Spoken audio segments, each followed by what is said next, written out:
Hello friends, വണ്ടി Tata Tiago ആണ്. Tiago petrol 2018 മോഡലാണ്. വണ്ടി ഏകദേശം 60,000 കിലോമീറ്ററോളം ഓടിയിട്ടുണ്ട്. ഒരു കംപ്ലയിൻറ്റ് പറഞ്ഞു കഴിഞ്ഞാൽ ജനറൽ സർവീസ് ഉണ്ട്. അതുപോലെ തന്നെ ക്ലച്ച് ഭയങ്കര ഹാർഡാണ്. ഹാർഡ് എന്ന് പറഞ്ഞാൽ നമ്മൾ ചവിട്ടുമ്പോൾ ഭയങ്കരമായിട്ടും ടൈറ്റ് ഉണ്ട്. അതുപോലെ തന്നെ നല്ലോണം റൈസ് ആകുന്നുണ്ട്. ഹാർഡ് ഒരു ലെവലിലേക്കാണെന്നുണ്ടെങ്കിലും വണ്ടി നല്ലോണം റൈസ് ആകുന്നുണ്ട്. മൈലേജ് ഷോട്ടുണ്ട് കസ്റ്റമറുടെ കംപ്ലയിൻറ്റ്. നമ്മൾ നോക്കിയപ്പോൾ ഓടിച്ച് നോക്കിയപ്പോൾ അതിൻ്റെ ക്ലച്ചാണ് ഫോൾട്ട് കാണിക്കുന്നത്. എന്താ വെച്ച് കഴിഞ്ഞാൽ വണ്ടി റൈസ് ആയിക്കൊണ്ടിരിക്കുമ്പോൾ എന്തായാലും മൈലേജ് ഷോർട്ടേജ് ആവും ഇതിനകത്ത്. അപ്പോൾ നമുക്കിതിൽ ചെയ്യാനുള്ളതെന്ന് ക്ലച്ച് മാറ്റണം, അതുപോലെ തന്നെ ജനറൽ സർവീസ് ചെയ്യണം, ഫുള്ളായിട്ടൊന്ന് ചെക്ക് ചെയ്യണം. പിന്നെ അതുപോലെ തന്നെ ബോണറ്റ് കേബിളും ഡിക്കി കേബിളും, ബോണറ്റും വർക്ക് ചെയ്യുന്നില്ല, ഡിക്കിയും വർക്ക് ചെയ്യുന്നില്ല. അപ്പോൾ അതെന്താണെന്നുള്ള കംപ്ലയിൻറ്റും ഒന്ന് നോക്കണം കസ്റ്റമർ. അതും കൂടെ പറഞ്ഞിട്ടുണ്ട്. പൊതുവെ ടിയാഗോയ്ക്ക് ഒരു കംപ്ലയിൻ്റ് ഉണ്ട്.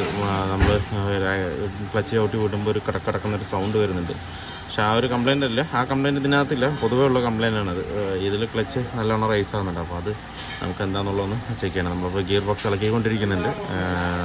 ഞാൻ ഇറക്കി കാണിച്ചു തരാം ക്ലച്ചിൻ്റെ അവസ്ഥ എന്താണെന്നുള്ളത്, എത്രത്തോളം പോയിട്ടുണ്ട് എങ്ങനെയാണെന്നുള്ളത് ഞാൻ അഴിച്ചിട്ട് ഞാൻ കാണിച്ചു തരാം. പക്ഷേ ഇതുവരെ മാറ്റിയിട്ടില്ല. 60,000 കിലോമീറ്റർ ഓടിയിട്ടുണ്ട്. പക്ഷേ കസ്റ്റമർ കമ്പനി സർവീസാണ്. പക്ഷേ ഇതുവരെ ക്ലച്ചോ കാര്യങ്ങളൊന്നും ചെയ്തിട്ടില്ല. നമ്മുടെ അടുത്ത് ഈ ഒരു ഷോർട്ടേജിൻ്റെ മൈലേജ് ഷോർട്ടേജിൻ്റെ കാര്യം പറഞ്ഞിട്ട് വന്നതാണ്. അപ്പോൾ നമ്മൾ ചെക്ക് ചെയ്തപ്പോഴാണ് ഈ ക്ലച്ച് നല്ലോണം റൈസ് ആകുന്നതായിട്ട് കണ്ടത്. അങ്ങനെ കസ്റ്റമറിന് ഇൻഫോം ചെയ്ത് കസ്റ്റമർ ഓക്കെ മാറ്റിക്കൊള്ളാൻ പറഞ്ഞു.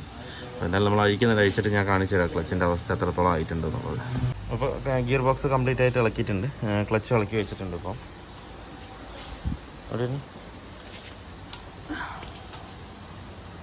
ആണല്ലേ, ക്ലച്ച് ഫുള്ളായിട്ട് തേഞ്ഞ് ഏകദേശമായി. ഫുള്ളായിട്ട് തേയാത്തവണ്ണം കസ്റ്റമർക്ക് കറക്റ്റായിട്ട് അറിയാതിരുന്നു. ഫുള്ളായിട്ട് പോയിട്ടുണ്ടെന്നുണ്ടെങ്കിൽ കസ്റ്റമർ കറക്റ്റായിട്ട് റൈസ് ആകുന്നതിൻ്റെ ഫീലിംഗ് കറക്റ്റായിട്ട് അറിയും. ഇതിൽ ഇൻഡിക്കേഷൻ കംപ്ലീറ്റ് ആയിട്ട് തേഞ്ഞു പോയി. ഇതോളാകുമ്പോൾ ഇത് സ്റ്റാർട്ടിങ് സ്റ്റേജാണ് നമ്മൾ റൈസ് ആകുന്നത്. നമുക്ക് വർക്ക്ഷോപ്പിൽ കൊണ്ടുപോയി നമുക്ക് ഓടിച്ചാൽ മാത്രമേ അത് ആ ഒരു കംപ്ലയിൻറ്റ് നമുക്ക് കിട്ടുള്ളൂ. കസ്റ്റമർക്ക് ഓടിക്കുമ്പോൾ നോർമലായിട്ട് തന്നെ തോന്നും. പക്ഷേങ്കിൽ വണ്ടി നല്ലോണം റൈസ് ആകുന്നുണ്ട്.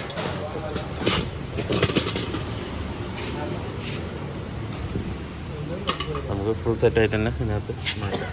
അതുപോലെ ഫുള്ള് ക്ലീൻ ചെയ്തതിന് ശേഷം കയറ്റാം. അതുപോലെ നമ്മൾ ഗ്രീസ് എപ്പോഴും അപ്ലൈ ചെയ്യുമ്പോൾ ഞാൻ എപ്പോഴും പറയുന്ന പോലെ ഇതിൽ ഗ്രീസ് ഇടരുത്. ആ സ്ലൈഡിങ്ങിൽ മാത്രം ഗ്രീസ് ഇടുക. റിലീസ് ബെയറിങ് അങ്ങോട്ടും ഇങ്ങോട്ടും നീങ്ങുന്ന ഭാഗത്ത് മാത്രം ഗ്രീസ് അപ്ലൈ ചെയ്തിട്ട് അതിനകത്ത് കയറ്റാം.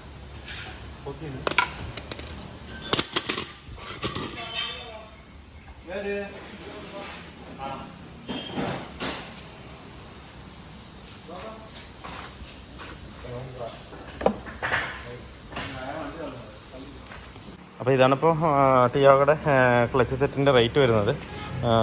ഇത് സെറ്റ് ഓഫ് 3 ആണ് വരുന്നത്. ക്ലച്ച്, കവറ്, ഡിസ്ക്, അതുപോലെ തന്നെ റിലീസ് ബെയറിങ് ഫുൾ സെറ്റായിട്ടാണ് വരുന്നത്. സെറ്റ് ഓഫ് 3 ആണ്. Clutch cover, clutch disk, clutch release bearing, ഇത്രയും സാധനമാണ് അതിനകത്ത് വരുന്നത്.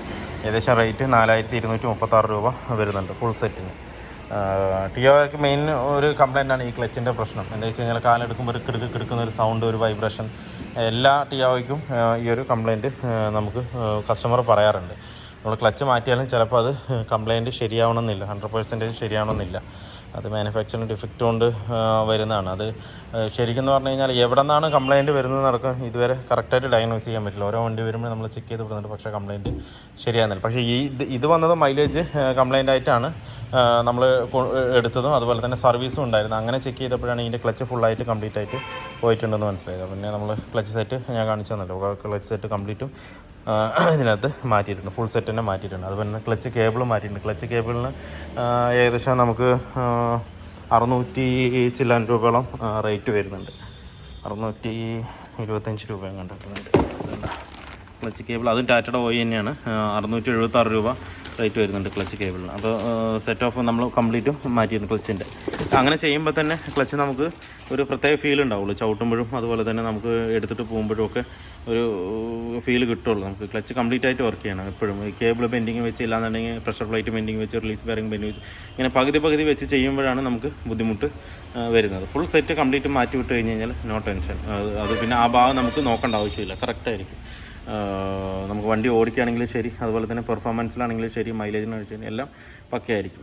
മെയിനായിട്ട് നമ്മുടെ ചവിട്ടുന്ന ഈ ഫുൾ സെറ്റ് മാറുമ്പോൾ നമ്മൾ ക്ലച്ച് അപ്ലൈ ചെയ്യുമ്പോഴാണ് നമുക്കത് കൂടുതലായിട്ട് ഫീൽ ചെയ്യുക. കേബിൾ മാറ്റിയില്ലെങ്കിൽ കേബിളിൻ്റെ ചെറിയൊരു ടൈറ്റ് ഉണ്ടെന്നുണ്ടെങ്കിൽ വീണ്ടും നമുക്ക് കാലിലേക്ക് ആ ടൈറ്റ് അനുഭവപ്പെടും. ഇതിപ്പോൾ ഫുൾ സെറ്റ് മാറ്റുകയാണെന്നുണ്ടെങ്കിൽ ആ ഭാഗം പിന്നെ പക്കയായിരിക്കും. ഒരു 70,000 കിലോമീറ്റർ വരെ പിന്നെ നോക്കേണ്ട ആവശ്യമില്ല, സുഖമായിട്ട് അത് ഓടിക്കോളും. അതുപോലെ തന്നെ ഇടുമ്പോൾ അതർ മേക്ക് ഇടുന്നതിനേക്കാളും ബെസ്റ്റ് നമുക്ക് ഒറിജിനൽ ഇടുന്നതായിരിക്കും. ഓരോരോ വണ്ടിയെ പുറത്തിരിക്കും നമുക്ക് ഇടേണ്ട പാർട്സുകൾ. ഇതിപ്പോൾ ടൊയോട്ടയ്ക്കൊക്കെ ആണെങ്കിൽ ലൂക്ക് ഇട്ട് കഴിഞ്ഞാൽ പക്കയാണ്. ടാറ്റയ്ക്ക് ഓയി ഇടുന്നതായിരിക്കും ബെറ്റർ, മാരുതിക്ക് ഓയി ഇടുന്നതാണ് ബെറ്റർ. അപ്പോൾ അങ്ങനെ ഓരോരോ വണ്ടികൾക്ക് ഓരോരോ ഇത്. അതുപോലെ ഹുണ്ടായിക്ക് വാല്യൂ ഇടുമ്പോൾ കുറച്ചുകൂടെ ബെറ്ററായിട്ട് എനിക്ക് ഫീൽ ചെയ്യുന്നുണ്ട്. അപ്പോൾ എന്തായാലും നമുക്ക് ഇത് കംപ്ലീറ്റ് ആയിട്ട് ഇനിയിപ്പോൾ വണ്ടിക്ക് സെറ്റ് ചെയ്യും. അപ്പോൾ നമ്മുടെ ടിയാഗോയുടെ വർക്ക് ഫുള്ളി കംപ്ലീറ്റ് ആയിട്ടുണ്ട്. ഇപ്പോൾ ഇതിൽ നമ്മൾ ചെയ്തതെന്ന് പറഞ്ഞു കഴിഞ്ഞാൽ 80,000 സർവീസ് ചെയ്തിട്ടുണ്ട്. അതുപോലെ തന്നെ ക്ലച്ച് സെറ്റ് മാറിയിട്ടുണ്ട്. അതുപോലെ തന്നെ നമ്മൾ ഇതിൻ്റെ ഫ്രണ്ടിലെ ബ്രേക്ക് പാഡും ഇതിനകത്ത് ചേഞ്ച് ചെയ്തിട്ടുണ്ട്. 80,000 കിലോമീറ്ററിൻ്റെ സർവീസ് ഷെഡ്യൂൾ കറക്റ്റായിട്ട് നമ്മളെല്ലാം ഇതിനകത്ത് ചെയ്തിട്ടുണ്ട്. അപ്പോൾ ഇതിൽ നേരത്തെ കംപ്ലയിൻറ്റ് ഉണ്ടായിരുന്നു പറഞ്ഞു കഴിഞ്ഞാൽ ക്ലച്ച് ഭയങ്കരമായിട്ട് റേസ് ആവുന്നുണ്ടായിരുന്നു, മൈലേജ് ഭയങ്കര ഷോർട്ട് എന്ന് പറയുന്നുണ്ടായിരുന്നു കസ്റ്റമർ. അതുപോലെ തന്നെ പെഡൽ ഹാർഡും ഉണ്ടായിരുന്നു. നമ്മളിതിനകത്ത് clutch plate, pressure plate, release bearing, clutch cable, ഇത്രയും സാധനം ഇതിനകത്ത് മാറിയിട്ടുണ്ട്. പിന്നെ ഫ്രണ്ടിലെ ബ്രേക്ക് പാഡ് കംപ്ലീറ്റ് ആയിട്ടും തീർന്നു. അപ്പോൾ അതിൻ്റെ ബ്രേക്ക് പാഡ് നമ്മൾ ചേഞ്ച് ചെയ്തിട്ടുണ്ട്. ഇനിയിപ്പോൾ AC ചെറിയൊരു വർക്ക് ഉണ്ട്.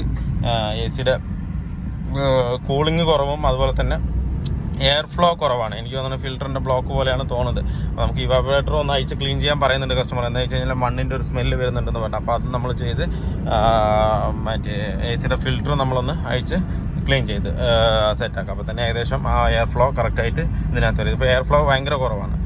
എയർ ഫ്ലോ ഉള്ളിൽ ഭയങ്കര സൗണ്ട് കേൾക്കുന്നുണ്ട്. നമുക്ക് ബ്രൂറെന്ന് പറഞ്ഞാൽ ബ്ലോവർ വർക്ക് ചെയ്യുന്ന നല്ല സൗണ്ട് കേൾക്കുന്നത്, എവിടെയോ എയർ വന്ന് അടിച്ച് നിൽക്കുന്ന പോലെയാണ് നമുക്ക് സൗണ്ട് കേൾക്കുന്നത്. അപ്പോൾ അത് അഴിച്ച് ക്ലീൻ ചെയ്ത് കഴിഞ്ഞാൽ കറക്റ്റ് ആവും. ആ ഒരു വർക്ക് പെൻഡിങ് ഉണ്ട്. ബാക്കി മെക്കാനിക്കൽ വർക്ക് എല്ലാം കംപ്ലീറ്റ് ആയിട്ടുണ്ട്. ഇപ്പോൾ തന്നെ ഓടിക്കാൻ തന്നെ ഭയങ്കര സ്മൂത്ത് ആയിട്ടുണ്ട്. അതുപോലെ തന്നെ ക്ലച്ചും ഭയങ്കര സ്മൂത്ത് പറഞ്ഞാൽ ഭയങ്കര സ്മൂത്ത്. എന്ന് വെച്ചാൽ നമുക്ക് സെറ്റ് ഓഫ് 4 ആണ് മാറ്റിയിരിക്കുന്നത്. Clutch, release bearing, pressure plate എല്ലാം വിത്ത് കേബിൾ അടക്കമാണ് മാറ്റിയിരിക്കുന്നത്. അങ്ങനെ വരുമ്പോൾ കറക്റ്റ് നമുക്ക് വർക്കിംഗ് ഫുള്ള് ക്ലച്ച് ഓവറോളിങ്ങിൻ്റെ കംപ്ലീറ്റ് വർക്കും ഫിനിഷ് ആവും. അതുപോലെ തന്നെ ക്ലച്ച് നമുക്ക് അപ്ലൈ ചെയ്യുമ്പോൾ നല്ലൊരു സ്മൂത്ത്നെസ് ഇതിനകത്ത് നമുക്ക് അനുഭവപ്പെടും.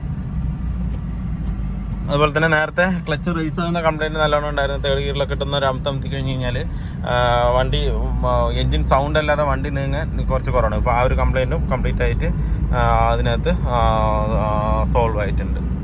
പിന്നെ ലെഫ്റ്റ് സൈഡിൽ ഡോറിൽ ചെറിയൊരു പാച്ച് ഉണ്ട്. അത് പാച്ചും പെയിൻറ്റിങ്ങും ഉണ്ട്. അതും പെയിൻറ്റിംഗ് ആണ്. അതൊരു വർക്ക് കസ്റ്റമർ പറഞ്ഞിട്ടുണ്ട്. അതും കൂടെ നമുക്ക് ഇതിനകത്ത് ചെയ്ത് കൊടുക്കാം. അപ്പോൾ മെക്കാനിക്കൽ നമ്മൾ ചെയ്ത ഭാഗത്തെല്ലാം പക്ക ഓക്കെ തന്നെയാണ്. എന്ന് വെച്ച് കഴിഞ്ഞാൽ ക്ലച്ച് ഒരുപാട് കംപ്ലയിൻ്റ് ആയിട്ടില്ല. കസ്റ്റമർക്ക് അറിയുന്നത് പോലുള്ളൊരു കംപ്ലയിൻ്റ് ആയിട്ടില്ല. നമ്മൾ സർവീസ് സെൻറ്ററിൽ വരുമ്പോൾ ഞാനൊക്കെ എന്ന് പറഞ്ഞു കഴിഞ്ഞാൽ സർവീസ് സെൻറ്ററിൽ വന്നു കഴിഞ്ഞാൽ ആദ്യം ക്ലച്ചും കാര്യങ്ങളും എല്ലാം പക്കയായിട്ട് നോക്കുക. എന്താ വെച്ചാൽ മൈലേജ് ഷോർട്ടേജ് വരാൻ കൂടുതൽ ചാൻസ് കൂടിയ കാര്യങ്ങളാണ് അതൊക്കെ. നമുക്ക് ഇപ്പോഴത്തെ പെട്രോളിൻ്റെ വിലയ്ക്ക് മൈലേജ് കറക്റ്റ് കിട്ടണം. ഒരു 18 കിലോമീറ്റർ മൈലേജ് ആണെങ്കിൽ 19 കിലോമീറ്റർ മൈലേജ് കിട്ടണം. എന്നാൽ മാത്രം അത് കറക്റ്റ് ആവില്ല എന്ന് പറഞ്ഞു കഴിഞ്ഞാൽ വണ്ടി പെട്രോൾ അടിച്ച് മുതലാവില്ല. അപ്പോൾ ആ ഭാഗം പക്കയായിട്ട് നോക്കും. ഒന്ന് പ്ലഗ്, ത്രോട്ടിൽ ബോഡി, അതുപോലെ തന്നെ ക്ലച്ച്, ഈ കാര്യങ്ങൾ എന്തായാലും പെട്രോൾ വണ്ടിയുടെ മെയിനായിട്ട് നോക്കണം. മൈലേജിൻ്റെ ഷോർട്ടേജ് വരാൻ ചാൻസ് ഉള്ള കാര്യങ്ങളാണ്. അപ്പോൾ ഇതിൽ നോക്കിയപ്പോൾ ക്ലച്ചിൻ്റെ കംപ്ലയിൻറ്റ്, കസ്റ്റമർക്ക് കംപ്ലയിൻറ്റ് കിട്ടില്ല. നമ്മൾ പറഞ്ഞപ്പോഴാണ് അവർ അറിയുന്നത്. അതുമാത്രമല്ല കസ്റ്റമർക്ക് മൈലേജ് ഷോർട്ടേജിൻ്റെ കാര്യം പറയുന്നത്. അപ്പോൾ എന്തായാലും ഇതിൻ്റെ കംപ്ലയിൻറ്റ് കൊണ്ടാണ് അത് വന്നത്. അപ്പോൾ നമ്മൾ കംപ്ലീറ്റ് വർക്കും ചെയ്തിട്ടുണ്ട്. അപ്പോൾ വീഡിയോ എല്ലാവർക്കും ഇഷ്ടമായിരുന്നു ലൈക്ക് ചെയ്യുക, ഷെയർ ചെയ്യുക, അതുപോലെ തന്നെ സബ്സ്ക്രൈബ് ചെയ്യാതെ തന്നെ വീഡിയോ കാണുന്നെങ്കിലും സബ്സ്ക്രൈബ് സപ്പോർട്ട് ചെയ്യുക. അപ്പോൾ മറ്റൊരു വീഡിയോയിലേക്ക് കാണുന്നവരെ എല്ലാവർക്കും ബൈ.